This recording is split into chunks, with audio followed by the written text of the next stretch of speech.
Hello students and welcome back. So now we are going to talk about the Catholic Reformation or the Counter-Reformation because while the Protestant Reformation was going on, the Catholic Church realized they were losing followers, so they had to begin and fix the problem. And the Catholic Reformation was the idea is, okay, we'll fix everything, we'll fix some of the problems that you have, and we'll come back and then everybody will join. But of course, by that point, it was too late. And what they're trying to fix is what the reformers were upset about, but by the time the Catholics began to go through their fixing of their problems, the Protestant movement was very established. So you're going to have this for the next for a good number of years, you're going to have fighting occurring between Catholics and Protestants.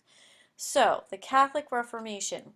Let's try and stop the spread of the Protestant Reformation. So what ends up happening is in 1560 you literally have battle lines drawn.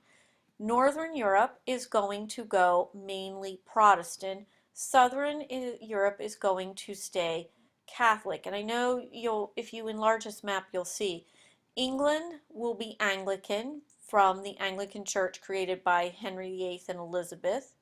Remember, combining those Catholic rituals with Protestant doctrines. Norway, Sweden will be Lutheran. Germany will be Lutheran and Calvinist, this area. France will have French Protestants known as Huguenots who are Calvinists.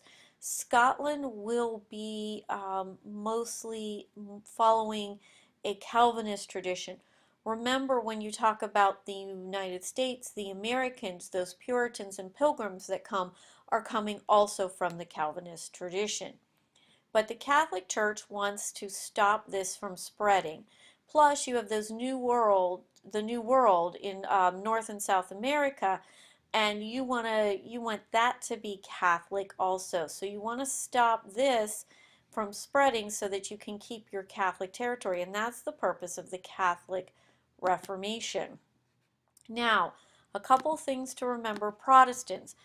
Both Protestants and Catholics are Christians, but Protestants are Christians that are not Catholic. Protestants, notice the word protest. These were the people. They are those Christians who reject the Pope's authority. So they're your Lutherans, they're your Calvinists, they're your Presbyterians, they're your Anabaptists, which will be your Baptists and your Amish, your Methodists. They're all going to come, and all of them reject the authority of the Pope. Another big difference in the Protestant church from the Catholic Church, in the Catholic Church the clergy is not able to marry. In the Protestant church they could marry. Another difference is the sacraments. There are only two or three sacraments in the Protestant church, and they're symbolic, where in the Catholic Church they have a deeper meaning. The true source in the Protestant church, the Protestants are going to be the followers of the Bible. They believe that the truth, religious truth, comes from the Bible only. You will find Protestants in those areas where you have lots of Protestants. You will have an emphasis on reading because it is the Protestants' responsibility to read and understand the Bible. Also, the Protestant Reformation is going to have an effect, even though it is a religious movement, it is going to have effect on the economic of the world. One of the things you see, England and Holland are two Protestant areas. Well, Holland, you know, is the Netherlands today. They are going to grow during the Protestant Reformation. They are going to go through tremendous economic growth. And part of this is, we talked about that Protestant work ethic. Remember, you have a lot of the Calvinist followers coming in, the Puritans, and in the Puritan church and the eventual Presbyterian church. And remember that strong Protestant work ethic. Also, the Protestants focus on the family ideal. So, the Catholic Church has to stop this. They have to clarify what they stand for, and they have to stop the spread of Protestantism. So you get the Catholic Reformation. So the idea is this word converts to get new members and to stop their membership from falling by clarifying their doctrine. So the Catholic Reformation, they're going to use three traditional methods. They're going to call church councils, which is going to be the Council of Trent, which is a meeting of all your leaders. So this is going to be your bishops and your cardinals. You're going to have the establishment of a new religious order, the Jesuits, and they're going to go back to the Inquisition, the church courts.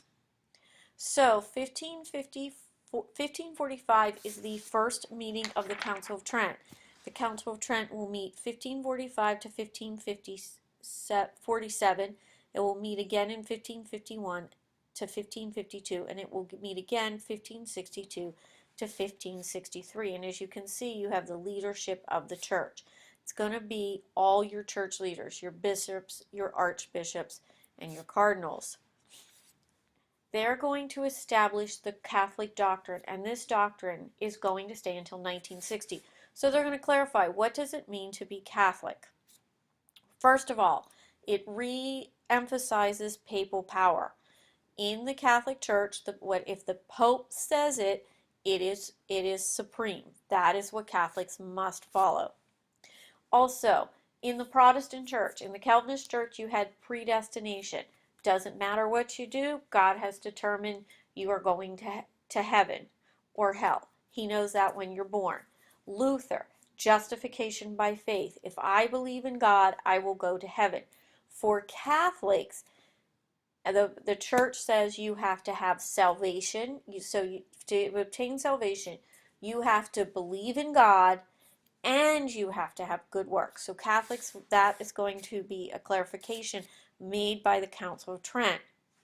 The Catholic Church is going to say there are church tradition and the Bible is where Catholics get their religious truth. It is not just from the Bible. The Bible is not supreme.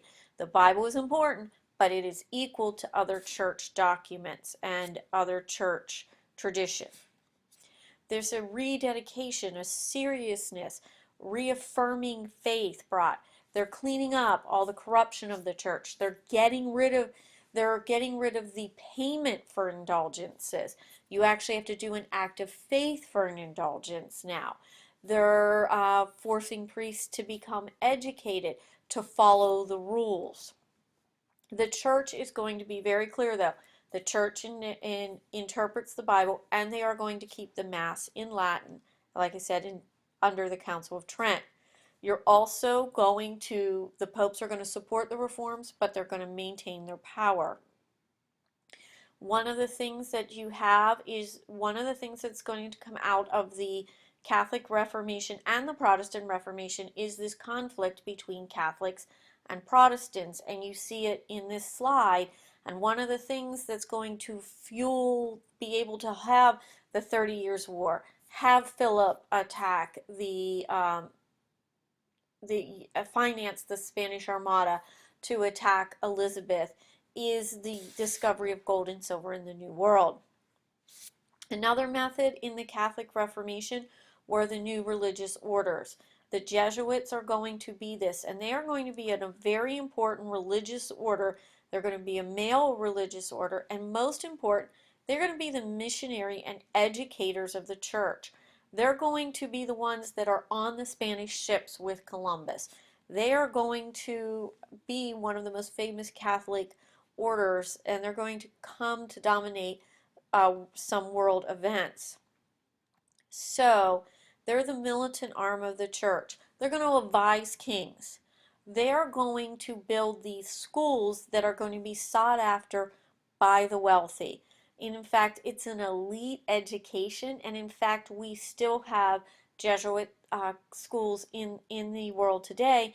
In fact, Georgetown, very expensive Catholic school, is a Jesuit school. As we can see, missionaries, they're the ones who convert the Native Americans. If you look at North and South America, if you look at South America, Latin America, Mexico, Central America, and the countries in South America, they're Catholic because of the Jesuits. They were very active. They are going to go and they are going to reconvert Protestants, whether they want to or not. Also, the last thing that the part of the Catholic Reformation is they reinstitute those church courts, the Inquisition. This is where Galileo and his scientific discoveries, because they are counter to what the church believed, he is going to be a victim of this Inquisition. They are also, because of the printing press, now you're going to get this censorship. What is it that Catholics cannot read? There's all these books out, Luther's books out, Calvin's books out, and the church is going to say, we're going to make a list. And we're going to come up with this list of forbidden books. It's an example of censorship. And these are things that if you are in a Catholic country, you cannot even own these books. This continues up until the 1960s. These are some readings that we're going to be doing this year that were on the book index of prohibited books. In fact, some of these even today still get censored by the Catholic Church. The big result of the Protestant Reformation and the Catholic Reformation was eventually you're going to get people to realize that country is more important than religion. It's going to make these countries stronger as independent nations. You're going to have Europe split between the north, which is going to be Protestant, and the south, you're going to have Catholic. France and Germany are going to be in major religious wars, especially Germany with the 30 Years' War. And it's also going to help fuel the age of exploration because Protestants and Catholics are going to compete for converts. Countries are going to send all these ships out to convert all these new people that we've seen. So these are some of the results. And with that, we will pick up with religious wars next class.